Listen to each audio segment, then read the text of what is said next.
Welcome to Hong Kong Brief. The content of the briefing includes: young Hong Kong graduates' home buying power slashed by almost half over 20 years. Toronto's original celebrity chef and recent TikTok star returns to dining room form with reimagined restaurant. Picasso painting displayed in London to fetch £98 million. I want people to see that this terrible thing happened in Canada. Toronto exhibit honors COVID dead. Star Trek's Vancouver's best hikes for all levels. Young Hong Kong graduates' home buying power slashed by almost half over 20 years. South China Morning Post. The median home purchasing power of young graduates in Hong Kong has fallen by at least 50% in the past 20 years, a study by the New Youth Forum has said. The study demonstrated that high housing prices in the city were putting home ownership out of reach for young people. Toronto's original celebrity chef and recent TikTok star returns to dining room form with reimagined restaurant. The Toronto Star. Chef Susser Lee has opened a new restaurant in Toronto called Lee. The restaurant, which has been designed to have the atmosphere of a soundstage, is the busiest it has been since opening a few weeks ago. The chef, who first made a name for himself in the 1990s with his restaurant Lotus, has become increasingly famous through his TikTok videos, which have gone viral. However, Lee is a reminder that pre-social media celebrity chefdom is its own thing entirely. The chef, who has been in the business for decades, admits that he toyed with retirement after the closure of his previous restaurant, but ultimately decided to open Lee after not wanting to let down his team. The restaurant features a 24-ingredient Singapore-style slaw and other dishes that reflect the chef's constant experimentation with new ingredients and flavors. Picasso painting displayed in London to fetch £98 million. BBC. A Pablo Picasso painting, Femme et la Menteur, is estimated to sell for over $120 million at auction. The painting, created in 1932, depicts Picasso's muse Marie-Therese Walter. The work is part of a collection owned by art patron and collector Emily Fisher Landau, which also includes pieces by artists such as Jasper Johns, Willem de Kooning, and Robert Rauschenberg.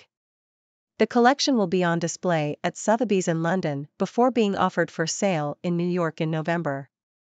The entire collection is estimated to bring in over $400 million.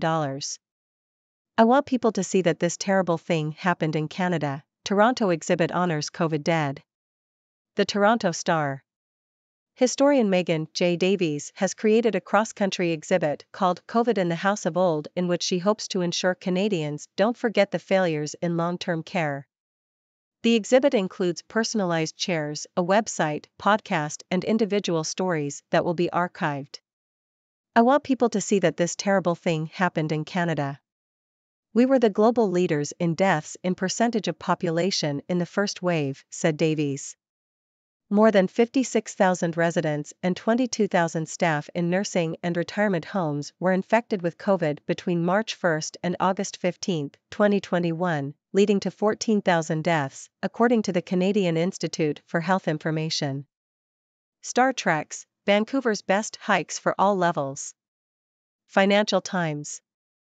Vancouver is known for its stunning views of the North Shore Mountains, but there are plenty of opportunities for relaxed hikes that require no special equipment. Some popular hikes in and around Vancouver include Quarry Rock Lookout, the Grouse Grind, Stanley Park, and Pacific Spirit Regional Park. Quarry Rock Lookout is a 4 km hike that offers a panoramic view of Burrard Inlet. The Grouse Grind is a challenging 2.9 km hike with 2,830 steps that takes you to the top of Grouse Mountain. Stanley Park has 27 kilometers of walking trails that offer a respite from the busy seawall. Pacific Spirit Regional Park has 55 kilometers of walking trails that are well used by hikers, dog walkers, and cyclists. Hong Kong denied Asian Games football bronze by Uzbekistan. South China Morning Post. Hong Kong's men's football team suffered another heavy defeat, this time losing 4-0 to Uzbekistan in the Asian Games. This comes just 3 days after their 4-0 loss to Japan in the semi-finals. Despite their best efforts, Hong Kong's young team could not compete with Uzbekistan, who had beaten them twice in previous matches. This fourth-place finish is Hong Kong's best ever in the men's tournament at the Asian Games. Hong Kong welcomes 1.1 million mainland Chinese visitors over National Day break. South China Morning Post. During the National Day Golden Week holiday, Hong Kong welcomed around 1.1 million visitors from mainland China, with the daily average reaching about 85% of pre-pandemic levels. The average number of mainland tourists arriving in Hong Kong each day during the 8-day holiday was about 140,000, which was 85% of the average levels between 2017 and 2019. This was also about 10% higher than the number of visitors during the Labor Day holiday in May. The peak of the holiday was on October 1st, when about 180,000 visitors came from the mainland. The most popular tourist attractions during the holiday period were the West Kowloon Cultural District, Ocean Park, Hong Kong Disneyland, the Peak Tram, and the Ngong Ping 360 cable car. The overall occupancy rate for local hotels reached 90%, and about 45% of mainland visitors stayed overnight. How FTX executives secretly spent $8 billion in customer money. Wall Street Journal. Crypto exchange FTX reportedly spent billions of dollars in customer funds on luxury real estate, political contributions, and technology investments, among other things, leading to its downfall last year. The missing funds are at the center of FTX founder Sam Bankman-Fried's ongoing criminal trial in Manhattan Federal Court. Several senior executives of FTX and its sister company, Alameda Research, have pleaded guilty to fraud and looting customer funds. Lawsuits against senior executives claim that much of the $5 billion invested in tech companies was financed through misappropriated customer funds. Sacred mysteries, to bless gays or not? The Pope won't say no or yes. Telegraph. Pope Francis has released a statement in response to questions raised by 5 cardinals regarding the blessing of same-sex couples. The Pope's response recognizes that only a union between a man and a woman can be called marriage. He also states that it is not for a diocese or bishop's conference to officially enable procedures or rituals for all kinds of matters. The Pope's answers have been seen as a way to address concerns that church teaching is changing in essential matters. Ex-Army sergeant accused of trying to hand defense secrets to China. Washington Post. Former U.S. Army Sergeant Joseph Daniel Schmidt has been arrested for allegedly attempting to deliver defense secrets to China. Schmidt, who was active from 2015 to 2020, had access to top-secret and secret national security information. He is charged with 1 count of attempting to deliver national defense information and 1 count of retention of national defense information, both of which carry a maximum penalty of 10 years in prison and a $250,000 fine. Schmidt is accused of trying to hand over Army intelligence training and practices, Army computer access information, and classified information to China. How the secret tycoons buying up sport are about to face the limelight. Telegraph. Private equity giant CVC is preparing for a stock market flotation that will bring it into the public eye and subject it to greater scrutiny. The move will require CVC to face criticisms leveled at private equity firms, including the use of debt to boost profits and prioritizing investor returns over the financial health of companies under their control. Critics also argue that private equity executives benefit from low tax rates. The UK Labour Party has pledged to crack down on the tax affairs of private equity principals. CVC is expected to be valued between €15 billion, $17.6 billion, and €20 billion. Singapore draws, HK holds, China splits, Saturday Asia briefing. Bloomberg. Chinese tourists preferred traveling over going to cinemas during the week-long holiday, resulting in Macau's casinos seeing numbers close to pre-COVID levels.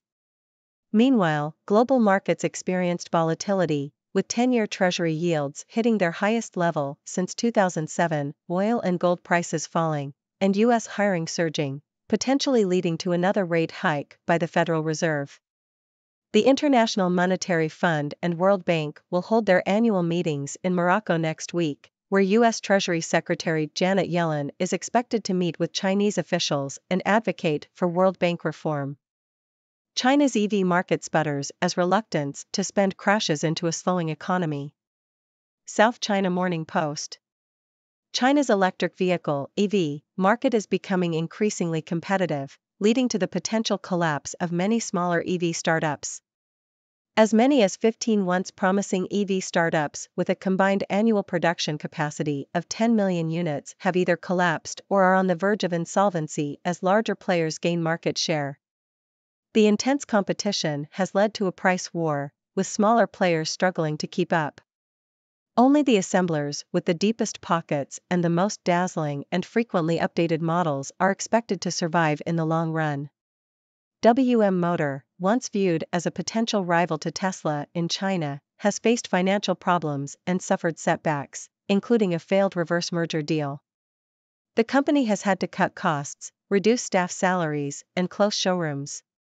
However, the company recently revealed that US-listed second-hand car dealer Kaisen Auto would step in as a white knight and acquire WM Motor. This will provide WM Motor with additional capital support to enhance its smart mobility business.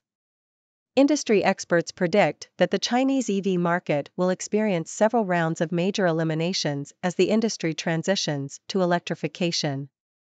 Smaller players will struggle to survive without sufficient funds and a strong customer base. Many smaller EV startups are looking to expand overseas in an attempt to attract new investors and secure their survival. Macau casinos boom as Chinese tourists flood in for Golden Week. Bloomberg. Macau experienced a surge in tourist arrivals during the Golden Week holiday, with over 932,000 visitors coming to the city. The majority of tourists were from mainland China. The influx of tourists helped to boost gaming revenue from mass-market tourists, which has now fully recovered to pre-pandemic levels. Estimates suggest that mass gaming income may reach 110% of 2019 levels next year, driving casino profits to a full recovery by mid-2024. Macau's tourism boom reflects China's increasing demand for travel experiences and entertainment, as well as the city's efforts to move away from relying solely on high rollers. However, there are concerns about China's overall economic growth and uncertain consumer spending outlook, which may impact Macau's recovery.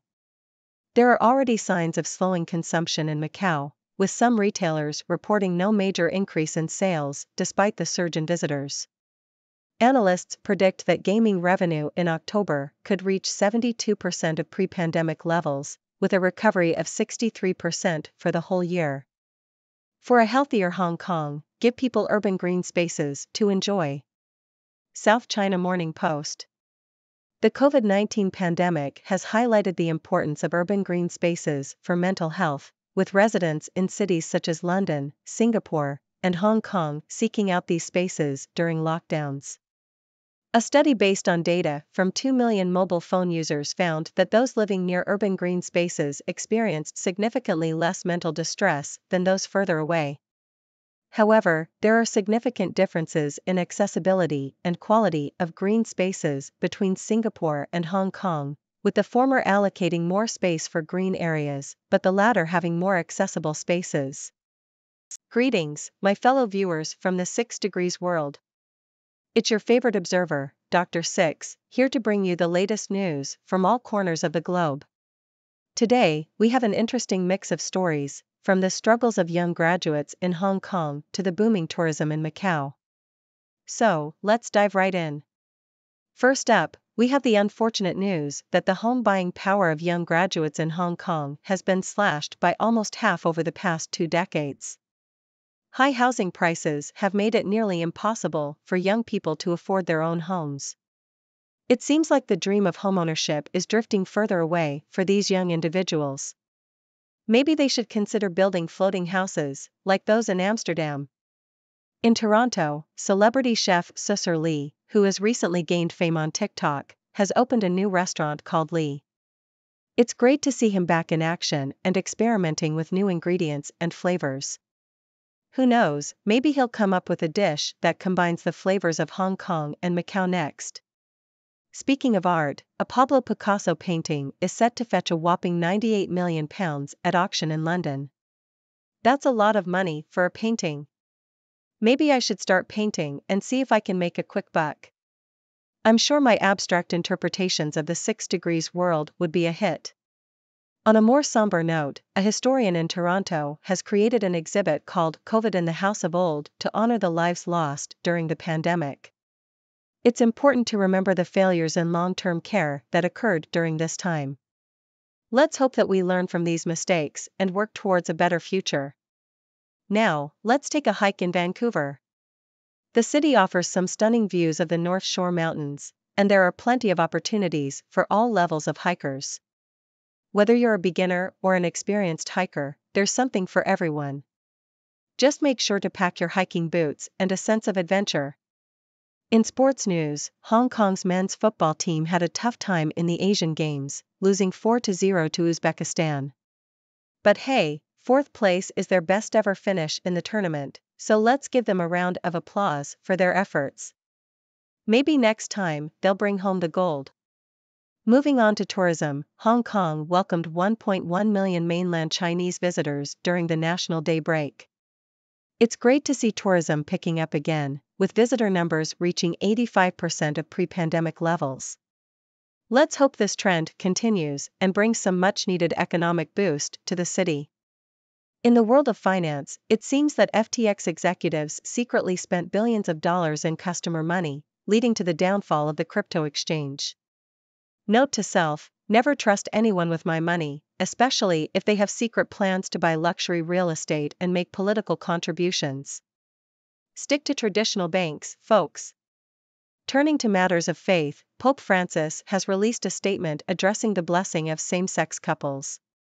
It seems that he's trying to find a delicate balance, neither fully accepting nor fully rejecting the idea.